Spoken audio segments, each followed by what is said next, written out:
Hey Capricorn. All right, to the Star card. So, love this card. Everybody should love this card. The Star card is about hope. It's about inspiration. It's about self-awareness. It's about good things coming. It's about seeing the distance. You know, it's that old cliche saying of, shoot for the moon, and if you miss, you'll land among the stars. I know that's really cliche, but I feel like it's very needed here, Capricorn, because I feel like you're at a point in your life where, listen, even if this never works out, even if the hurt continues for the next couple of months, even if it's not meant to be, someone is meant to be in your life. And I feel like you know that. Sometimes it's hard to understand that. Sometimes it's hard to keep the hope alive, keep the inspiration alive. But the Star card tells me, man, I mean, for that being your card for, the theme of the month, like, you couldn't ask for a better card, because this is saying, look, even if things, again, aren't meant to be with this person, even if you're done with them, even if they're done with you, whatever the case may be, this just says you haven't lost hope in yourself. You haven't lost hope in life, in love, in all things. And that's what you need. That's where you need to be. That's self-esteem. That's just generosity, saying, you know what, universe, sometimes life sucks. Sometimes we get dealt a bad set of cards, right? No pun intended. And I'm here, I'm capable, and I can manage regardless of anything that comes my way. Whether I like it or not, I will survive. The next card you have is your current position coming into the month. And you have the Hierophant. Again, very much tied into this, because the Hierophant is Taurus's card, so you could be dealing with a Taurus, or you may have Taurus placement in your chart. But the Hierophant is dealing with the spirituality. It's understanding that there is a plan. May not be one you like. It may not be one that resonates with you right now. It may be one that you're like, fuck, this is not the direction I saw my life going. But it's one that's needed to get where you're ultimately meant to be. So I love the Hierophant for you, honestly, because the Hierophant says, look, there is a higher power at play. And all you need to understand at this point is that there is something bigger in store for you. Again, whether you like it, whether you loathe it, whatever it is, this is a learning experience. This is about it's a teaching experience. It's a learning and a teaching experience. It's teaching yourself what you will and will not tolerate, and learning from it. And if you do move on from each other, then it's bigger and better the next time, right? You understand more. You treat the next person better. They treat you better. I really feel like this is a learning. So I'm going to say this, Capricorn. I really feel like this is a learning experience for self-esteem for you, especially with the Star card. I feel like, and with the Hierophant tying in, this is you saying, stop the abuse, stop the negativity. I won't allow you in my life if that's how you're going to treat me. And I feel like this is a big lesson for you to learn, because for some of you, you have allowed somebody to, really negatively impact your life, really verbally, mentally abuse you, narcissistic qualities, manipulation. And I feel like you've kind of just said, okay, God, universe, whatever it is you believe in, I understand. And it's like eye-opening. I can't explain it, Capricorn. It's like you're finally going, what the hell have I been doing for the past couple of months or years or whatever? The next card you have is how you're feeling coming into the month. And you have the Nine of Cups. The Nine of Cups is wishes. It's wish fulfillment, or moving towards wish fulfillment. It's bliss. It's pleasure. This is what you want. You want this. Regardless of your ex, regardless of any of it, you just want happiness. You just want peace. You want some sort of pleasure in your life that you can enjoy and maintain. I feel like it's like this spiritual awakening for you, Capricorn. I can't explain it, because these cards, coming out in the beginning of a reconciliation read just means that you are like, you're getting to it's like the path of least resistance. You're understanding if it's too hard to try and get back together with this person, if it's too much work, if it's too much fighting, if it's too much anger, if it's too much negativity, then why am I still struggling on that path when I could turn the opposite direction and be fine and go my separate way without the agony, without the dishonesty or the distrust that floats over this? The next card you have is your past 5-10 years, your distant past. So it could be throughout childhood too. You have the Page of Wands. All right, so I'm going to tell you, this seems reoccurring to me. This seems like a cycle that continues although you're starting to lessen the cycle. You're starting to give up the trying to control the situation and understanding you don't have control over this person or the outcome, because I feel like it is repetitive. And the Page of Wands is kind of reminding you like, hey, the Page of Wands is a spark, it's a curiosity, it's a confidence, it's a communication. And I feel like this is saying like, remember, there's like, you got over the last one, you can get over this one. I'm not saying that this isn't a possibility. I'm not saying that this is completely over, but what I am saying is you need to remember there are other fish in the sea. There are other, gosh, I can just continue with cliche sayings all day long if you prefer. But literally, the Page of Wands is saying, look, you've gotten over a past situation before. As hard as it is, there will be another person coming along, because the Page of Wands is communication. Now, the other thing with the Page of Wands is, again, this continuing cycle. So I feel like they come in, you're like, okay, then they go out. Or they come in, you're like, okay, and then you kick them out. And so it is like a repetitive cycle. And I feel like you're at this point where you need to stop that cycle and you need to go on a straight path in the direction you want to go. And if they can catch up with you, great. And if they can't, you know, best of luck to them. The next card you have is your immediate past, or the past few weeks, past month or two. And you have the Chariot card, which is Cancer's card. Oh, I forgot to mention too, this is Aquarius. So you have Aquarius showing up here, Taurus showing up, and now you have Cancer showing up. The Chariot is, and I always use the same definition. Look, if you guys are on the same page and you're moving forward, great. The Chariot will move. It won't always be smooth. There will be bumps. But if you guys are not on the same page and you're living two different lives and there's no way you guys can coincide, then the Chariot stands still and you might as well get off because it's not worth your time or their time. The Chariot here tells me the past couple of weeks, you're starting to decide your path. I feel like, Capricorn, you're taking back your life. Like, you're saying, hey, I'm going to go in one direction. And like I said with the Page, if you can catch up with me on that path, and it's good, and we both, you know, want similar things, or we're at least moving in the same direction, we at least know that we love each other enough to make this happen, then let's do it. Then let's go. But I feel like this is singled out for you right now. This isn't you and them, Capricorn. This is you saying, I got lost somewhere along the way. I lost my path. Oh, I don't know why I want to cry so bad right now. I can't explain it to you.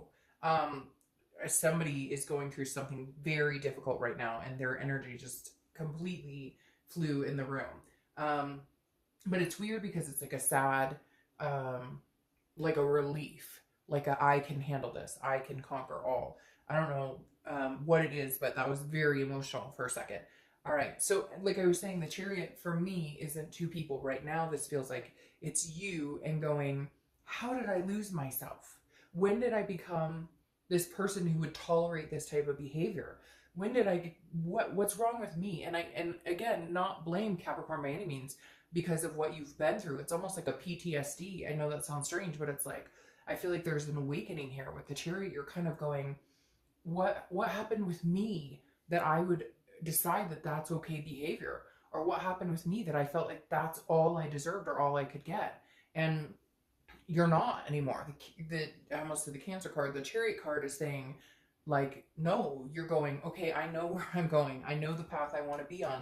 I have hope and inspiration in my life. I have self-esteem, and I want to be generous to people, and I want to accept generosity in my life. It's like you're turning these bounding negatives into positives, but you're doing it on your own, understanding that your path is what's most important. And if somebody wants to join you on that path, then they better step it up. The next card you have is your distant future. So over the next few weeks, next month or two. Now, you have the Four of Wands, which is beautiful. This is happiness. This is resting. It's a first completion. Could this be with your ex? Yes. However, I do see there's a possibility that it could be somebody else, because for whatever reason, this Chariot is really bounding out to me saying you're starting out on a new path, which in turn somebody else comes along side by side with you on that path. I'm sorry, Capricorn, but I don't feel a lot of your ex here. I feel like this is more of a journey of finding out who you are, and somebody else steps up to the plate, because I feel like for a lot of you, this happiness isn't necessarily something you could achieve with this past person. Now, we'll see what else it says, because there is a possibility it is your ex. I feel like it's up in the air, but if I'm being completely honest, I feel like this energy floats around with somebody new, with somebody who is deserving and treats you with respect and dignity. The next card, because the next card you have is the Strength card, which is Leo's card. So you have a lot of energy showing up here. This is Leo's card, but strength represents strength. It also represents controlling situations that you can and leaving the rest up to a higher power to help push and give you the signs and emulate where you need to be. The strength card is about communication. It's about connecting, but it's about having the strength to get through. And I honestly feel like this is you pushing past this place with an X. Now, for some of you, it is going to be having the strength and patience and balance to maybe have a future with this person. But I'm telling you, this is almost screaming like that it's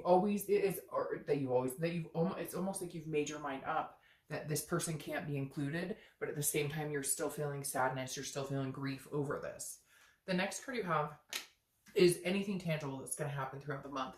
Could be the beginning, middle, end, last for a day, an hour, etc. What's interesting here is this is the Three of Pentacles, which is teamwork. It's accomplishing things together. However, it's also considered a third party card, which makes me think some of you dealt with a third party, and that third party is still continuing. And maybe you know it. Maybe they're together, and maybe this person is still contacting you even though there was somebody else, or maybe you just don't trust them and you're going to be fearful there's another party. Even more interesting, Capricorn, I almost feel like this could be a third party for you. Like, this is what kind of helps you get over the hump of your ex. And I hate to say that. It's not a rebound because of what's coming in the future, but this is almost like you meeting somebody and feeling guilty about it, or feeling like, well, I always thought my ex and I were going to be together. So it's almost like you feel like you're cheating on them or you're doing something wrong because maybe you have other people coming in who are very interested in you and you just haven't been in that position in a long, long time. The next card you have, yeah, see, that's why I feel this is like a new energy for you guys. This is how you're feeling throughout the month. It could be the beginning, middle, end, etc. You have the Ace of Pentacles. This is new beginnings. This is potentials. This is a plethora of like other opportunities. This is the opportunistic card. This is saying, now again, for some of you, this is a new opportunity with your ex. However, the energy here is like, this is something new, because I don't feel like for a lot of you, this is something your ex could bring to the table in the next 6 months or a year, because there's some ugliness or some tendencies here with your ex that couldn't build into this type of energy. And I almost feel like you're feeling guilty about it because you feel like if you let them go, it could never be. The biggest thing you need to understand, period, is that if it is meant, if the universe is going to guide you back to this person, you will be guided back to this person. Maybe it needs to be 6 months or a year before that's even entertained. In the meantime, you don't need to feel guilty about the newness coming in or feeling like a sadness, which is easier said than done, I understand. But embrace these new beginnings coming your way. The next card you have are your hopes and fears, the outcome. And it's interesting, this is a hope and a fear, because this is hoping, the Six of Cups is about reminiscing. So it's hoping, one day could I meet this person again, and could we build again, because we had a twin flame energy, because we had that connection. Could we get there? Could we have this at some point again in the future? And the hope here, the fear here is that, you know, what if we can't? What if we can't get there? But you have this future to look forward to regardless. The next card you have is your outcome for the month. And you have the Seven of Swords. So the Seven of Swords is a defense. It's a strategy. It's like a strategic tragedy. No, but it's strategizing on what you want to do. And it's also, like I said, the Seven of Swords interests me because it's always like a defense. So it's always like feeling like you're on defense. And I feel like you're defending yourself because you're kind of going, what am I supposed to do here? But at the same time, you're defending your actions, because let's face it, the Seven of Swords also, you know, covers deception, manipulation, solitude. So I feel like you would rather be alone than be manipulated by this person. And the fact that it's come down to that, the fact that it's come down to, look, I don't know that I can be around this person because of the deception, because of the manipulation before, tells you maybe you just want to be alone. Maybe you should just focus on being alone and your own path, which in turn, I think, brings in these new beginnings and this future that looks very bright. Because, like I said, I can't sugarcoat it. I can't pretend that this is your ex coming back and everything's hunky-dory. For some of you, yes, that's a possibility. For a lot of you, this is a new beginning. This is something that is not past related, that you will, yeah. Because then you have the Five of Wands that comes up here, which is like competition, priorities, it's like chaos. And I feel like if you move towards the reconciliation, That makes sense too. I feel like if you move towards a reconciliation, it is chaos. It is some sort of chaotic energy that you have a hard time getting through or hard time balancing out. Because when I see these new beginnings, and like, it's interesting because this keeps popping up in my head, like third party, it's almost like you can see this person. For some of you, you see what's going on and you're just like, oh my gosh, I can't believe like they're still pulling the wool over my eyes. This is also competition. So I feel like some people know that you're in the breakup with somebody else and they may be interested in meeting you, maybe a few people. Now you have the Hermit card, which is Virgo's card, crowning this. I want to pull one more just for a little more clarification, but you have the Hermit card crowning the Four of Wands. And the Hermit card is solitude. It's also a type of like religious higher power, going in and into your man or woman cave, getting that solitude and understanding what it is you really want. So I can't help but feel like there's some reason you need to distance yourself completely from this person, go into like a solidarity type energy, and then come out for new beginnings, because you have the Knight of Wands here now crowning the outcome. And this is saying, this is somebody who's enthusiastic about you. This is somebody who's going to put energy into you. Look, at the end of the day, Capricorn, I feel like this person that you've been dealing with doesn't have the energy, nor the passion, nor the intention of really putting any effort into this. And so the Knight of Wands is saying there's somebody really confident, somebody really charming and daring out there who's interested in putting that energy into you. You know, again, could be your ex coming in as this romantic partner, but I feel like a lot of you are sitting here going, no, I know, I've known this, I knew this, like, this too shall pass, and if we're supposed to cross again, we will. So, all right, Capricorn.